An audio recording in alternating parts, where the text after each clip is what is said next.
तुझ्या चेहऱ्यावरून नजर हटत नाही आणि लाईकचं चिन्ह कोसोमैल दूर आहे तुझ्या चेहऱ्यापासून. हा एक तुकडा 2. राधेने एकदा विचारलं तुझ्या क्रेडिट कार्डचा नंबर काय? कृष्ण म्हणाला जन्मतारीख. राधेने विचारलं कोणाची, तुझी की माझी?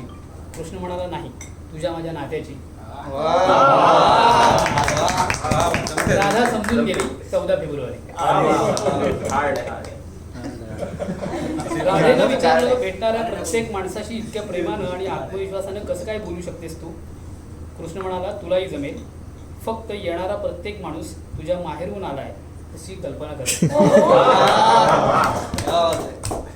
कृष्णाने एकदा राधेला विचारलं तू महायुतीत की महाआघाडीत? राधा लाजत म्हणाली कोण मी सत्तेत. आठवले होते. सरकार कोणते? आणखी एकदा राधा घाबरली, कृष्णाला बिलगली. कृष्णाने तिच्या पाठीवरून हात फिरवत तिला धीर दिला.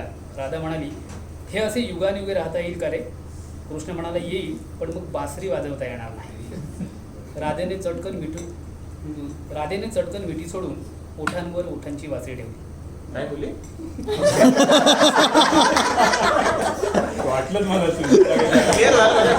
आणि शेवटचे 2 तुकडे छोटे छोटे. कृष्ण डिप्रेस झाला तेव्हा राधेनं त्याच्यासाठी बासरी वाजवायला घेतली. तिला सा सुद्धा नीट लावता आला नाही, पण बासरीला छडी समजून डिप्रेशन घाबरून पडलं. आणि शेवटचा तुकडा आहे. लोकलला लटकताना कृष्ण म्हणाला कालियामर्दनावेळी अशी कसरत करायला लागली होती. लोकलला लटकताना कृष्ण म्हणाला कालियामर्दनावेळी अशी कसरत करायला लागली होती. घामाघूम होत चपात्या करणारी राधा म्हणाली ते एकदाच, हे रोजच झालंय.